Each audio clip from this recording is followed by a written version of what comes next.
Imagine this. You're sitting by the radio, waiting for that one song everybody's been talking about, and then nothing. It just never comes on.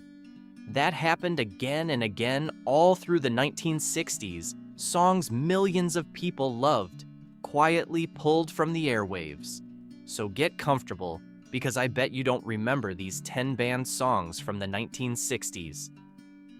Number 10, Je t'aime, moi non plus by Jane Birkin and Serge Gainsbourg.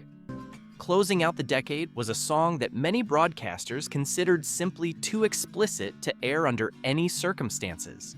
Recorded as a duet between French singer Serge Gainsbourg and English actress and singer Jane Birkin, the track was released in 1969 and featured intimate, breathy vocal performances set against a slow, atmospheric arrangement that left very little to the imagination. The BBC banned it outright, and a considerable number of radio stations across both Europe and the United States followed suit, refusing to give it any airtime at all.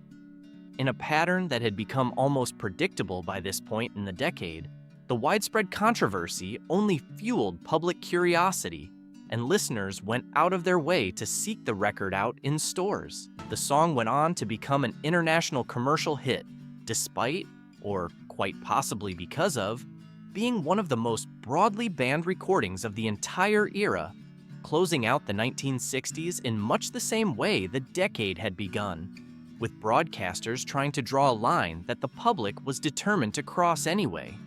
In some countries, individual record shops even faced pressure from local authorities over displaying the single in their windows, and at least one European country attempted to restrict its sale outright, only for demand to keep climbing regardless.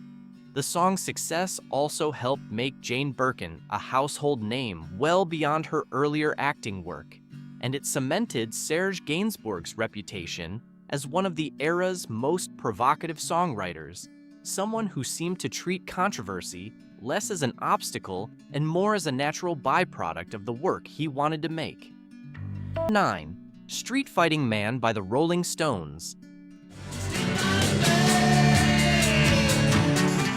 A year later, the Rolling Stones found themselves at the center of controversy once again, though this time the reasoning had nothing to do with sexual innuendo.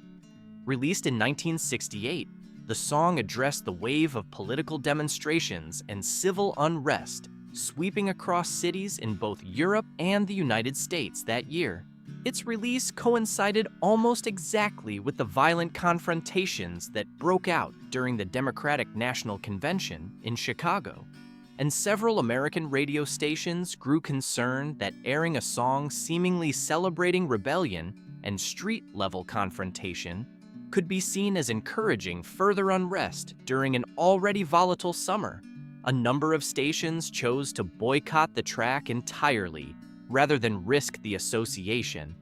Despite that resistance, the song went on to become one of the most enduring examples of politically charged rock music from the decade, still studied today as a snapshot of just how directly popular music and real-world upheaval were colliding by the late 1960s. Interestingly, the song had actually been inspired by demonstrations that Mick Jagger witnessed firsthand in London earlier that year, long before the events in Chicago made the timing feel even more pointed than originally intended.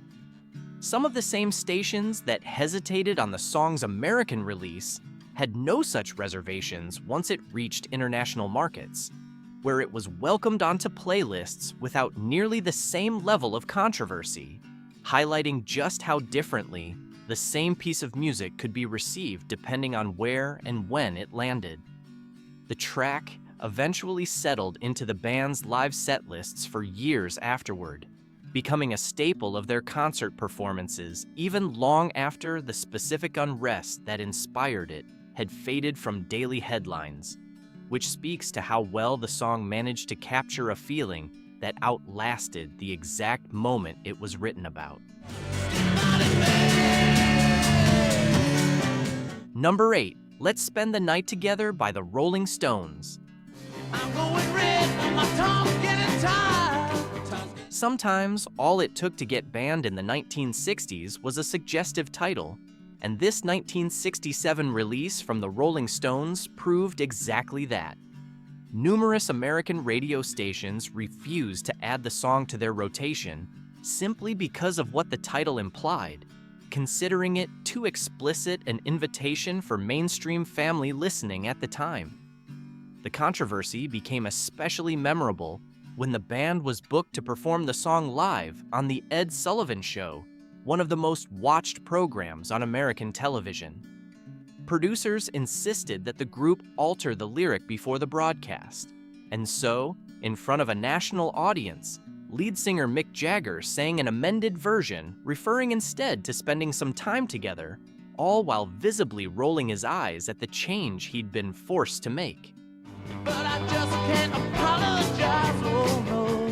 That single moment of on-air compliance, paired with obvious reluctance, became one of the most talked about instances of network censorship colliding directly with rock and roll during the entire decade. And it's still remembered as a small but telling clash between an aging broadcast establishment and a band that had no intention of slowing down.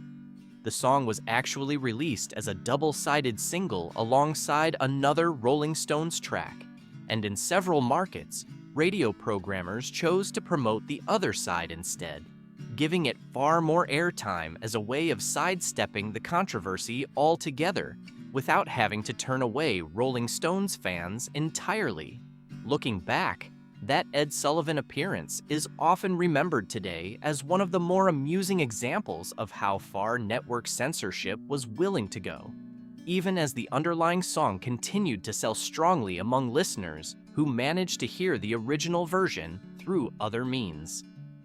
Let's spend the night together now. Number 7, A Day in the Life by the Beatles. I read the news today, oh boy. Also tucked into that same landmark 1967 album was another track that ran into trouble with British broadcasters, this time over a single line describing the narrator's morning routine, which mentioned going upstairs for a smoke before admitting a desire to, in the song's words, turn someone on. BBC executives interpreted that phrase as a fairly transparent reference to drug use. And despite the vague, almost dreamlike way the lyric was delivered, they decided it crossed a line that other similarly suggestive songs of the era had not. The station formally banned the track from airplay, a decision that stood for a considerable stretch of time, even as the album itself became one of the most celebrated and influential releases in the history of popular music. The band never directly confirmed the intended meaning behind every line, which only added to the sense of mystery surrounding the song. Over the following decades, critics and music historians have continued to rank it among the finest recordings of the era, band lyric and all, and it is often cited as one of the most ambitious pieces of songwriting to come out of the entire decade. Beyond that single disputed line, the track was also notable for its unusual structure, stitching together two very different unfinished songs from Lennon and McCartney into one sprawling composition complete with a full orchestra and an unforgettable closing chord that rang out for nearly a full minute. That ambition, paired with the lingering controversy over its lyrics, only added to its reputation, and it remains one of the most analyzed closing tracks in the history of the album format. Number 6, Lucy in the Sky with Diamonds by the Beatles.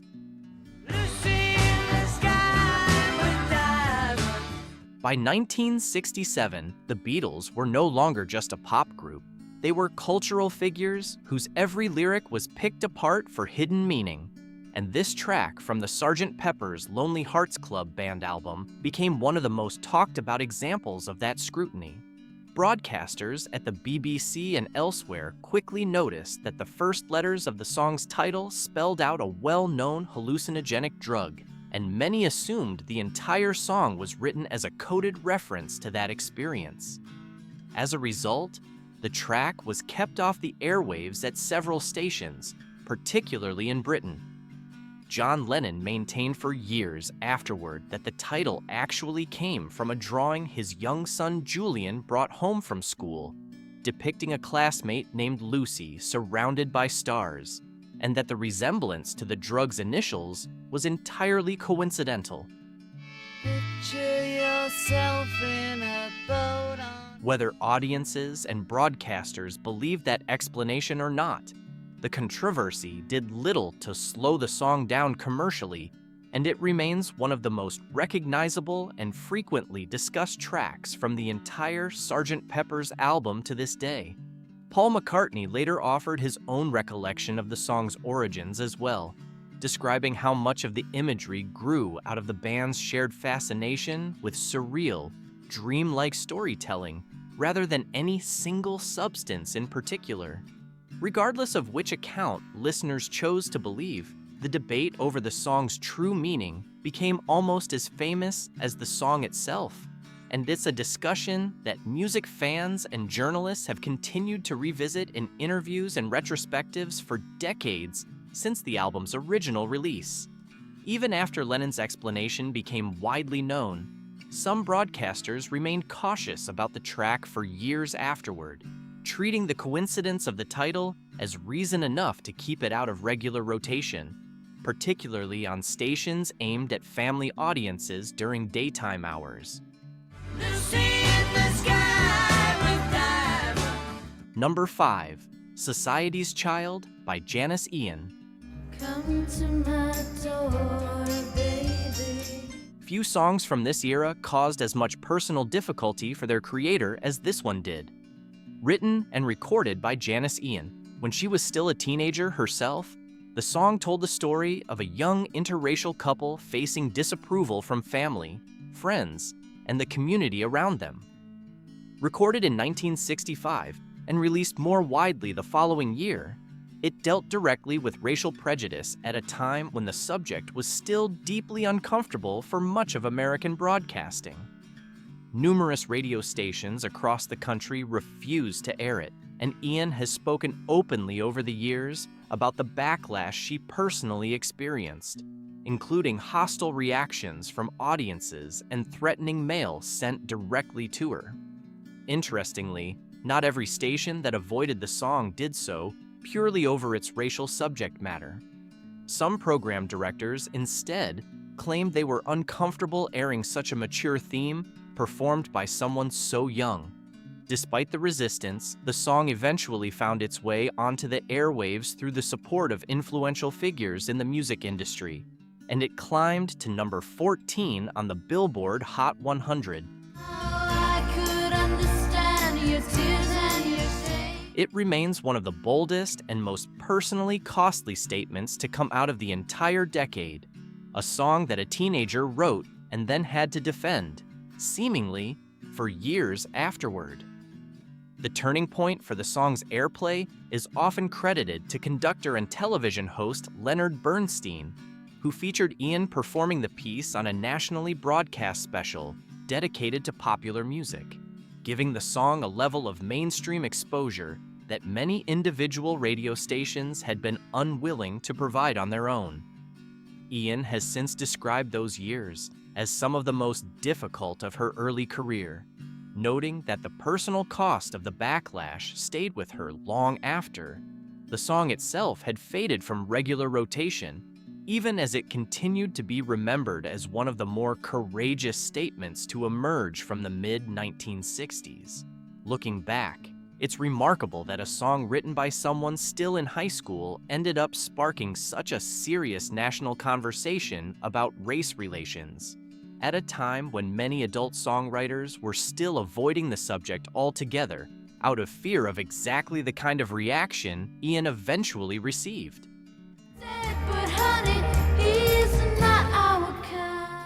Number 4, My Generation by The Who. Not every band song from the 1960s ran into trouble because of politics or scandal. Sometimes the reasoning was far more unusual. Released in 1965, This song became an anthem for British youth culture, capturing a restless energy that resonated with teenagers who felt misunderstood by the older generation. What most listeners don't remember is that the BBC actually banned the song for a period of time, and the reason had nothing to do with its lyrics about generational conflict. Lead singer Roger Daltrey performed part of the vocal with a stammering, stuttering delivery, a stylistic choice partly inspired by the blues singer John Lee Hooker's earlier recording style. BBC executives worried that the stammer might come across as mocking people who genuinely struggled with speech impediments, and out of caution, they pulled the song from rotation. The ban didn't last, however, since the BBC eventually reversed its decision once it became clear that the vocal delivery was intended as a musical effect rather than any kind of ridicule. By the time the dust settled, the song had already become one of the definitive tracks of the British rock scene, and it continues to appear on lists ranking the greatest songs in popular music history, stammer and all. Even with the temporary ban, the record still managed to climb into the upper reaches of the UK charts, reaching the number 2 position, though it performed far more modestly on the American charts at the time of its original release. Decades later, the song would go on to be recognized by major music publications as one of the most significant rock recordings ever made, a legacy that stands in sharp contrast to the brief period when a single vocal technique was enough to keep it off British airwaves entirely. Number 3. Eve of Destruction by Barry Maguire. We're on the eve of destruction. By the middle of the decade, the world outside the recording studio had grown tense, and that tension found its way onto the airwaves in the form of protest music. Written by P.F. Sloan and recorded by folk singer Barry Maguire, this song was released in 1965 with a gravelly, urgent vocal delivery that captured the anxieties of the Cold War era, touching on nuclear weapons, civil unrest, and the growing sense that the world was on the edge of catastrophe. Many American radio stations refused to play it, viewing it as overly bleak, politically inflammatory, or simply too controversial for mainstream audiences who tuned in expecting entertainment rather than a stark commentary on current events. Several major networks blacklisted it outright, and some radio hosts publicly criticized the song for what they considered an unpatriotic tone. Yet despite that resistance, or perhaps partly because of it, the controversy generated enormous curiosity, and the song shot all the way to number 1 on the Billboard Hot 100 within weeks of its release. Tell me over and over and over. It became one of the clearest examples of the decade's growing divide between the establishment running the airwaves and a younger audience eager to hear music that reflected the world as they actually saw it, uncertain and changing fast. The song's success even prompted a wave of response records from other artists who felt it painted too grim a picture of the country, with some of those answer songs receiving far more welcoming treatment from the same stations that had refused to touch the original. Barry Maguire himself later spoke about how strange it felt to watch a song he recorded almost as an afterthought, tacked onto the end of a recording session, become both a chart-topping hit and a lightning rod for criticism from commentators who accused him of spreading unnecessary fear among young listeners. Newspaper columnists at the time weighed in on both sides of the debate, with some defending the song as an honest reflection of the anxieties young people were already feeling, while others dismissed it as little more than a cynical attempt to cash in on unease that was already spreading across the country. We're on the eve of destruction. Number 2, Louie Louie by the Kingsmen. Few songs from the entire decade caused as much confusion, paranoia, and outright government involvement as this one.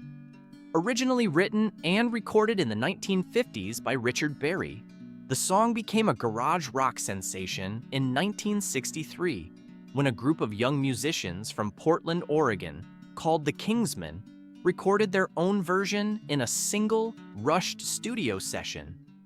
The lead singer, Jack Ely, had to shout into a single microphone hanging from the ceiling while wearing braces on his teeth, and the result was a vocal track that came out mumbled and nearly impossible to understand. That mumbling turned out to be the whole story. Rumors began spreading among parents and teenagers alike that if you slowed the record down, you could hear obscene lyrics hidden underneath the noise. The rumor spread so widely that it eventually reached the desk of the Federal Bureau of Investigation, and the agency actually opened a formal investigation into the recording that stretched on for roughly 2 years. Agents interviewed band members, analyzed the audio at different speeds, and ultimately concluded that the lyrics were, in their words, unintelligible at any speed, and they closed the case without filing any charges. Despite that inconclusive ending, plenty of individual radio stations across the country had already pulled the song from their playlists rather than risk controversy, and some governors even spoke out publicly against it. The song still went on to become a rock and roll standard, later ranked among the most influential recordings in American music history, largely because the mystery surrounding it only made people more curious to hear it for themselves. What made the entire episode so unusual was the sheer amount of official effort poured into decoding 3 minutes of garage rock. Letters poured into the FCC from concerned parents demanding action, and some of those letters were later declassified along with the rest of the Bureau's file, giving historians an oddly detailed record of just how seriously the matter was taken at the time. Band members later recalled being genuinely baffled by the accusations, since the lyrics they had actually recorded were a fairly harmless story about a sailor longing to return home to see his girl, a far cry from what rumor had turned it into. The controversy even led some retailers to pull the record from their shelves entirely for a period of time, while other stores reported that the single sold out faster than almost anything else on their racks, precisely because customers wanted to hear what all the fuss was about. It's a pattern that would repeat itself throughout the decade, where the mere suggestion of hidden or forbidden content did more to boost a record's popularity than any advertising campaign could have managed on its own. Number 1, Tell Laura I Love Her by Ray Peterson. He saw a sign for a stock car race. Before the decade had even properly started, radio was already drawing lines in the sand. In 1960, a young singer named Ray Peterson released a tragic teenage ballad about a boy who enters a stock car race to win prize money for his girlfriend's engagement ring, only to crash and die at the finish line. It was written by Jeff Barry and Ben Raleigh, and it fit neatly into a genre that was incredibly popular at the time, the so-called teenage tragedy song, where young love and sudden death went hand in hand. Despite the sorrowful subject matter, American listeners embraced it, and it climbed all the way to number 7 on the Billboard Hot 100. But across the Atlantic, the reaction was very different. British radio executives worried the storyline glamorized reckless behavior and might encourage young men to take dangerous risks behind the wheel just to prove their devotion. As a result, the song was kept off British airwaves entirely.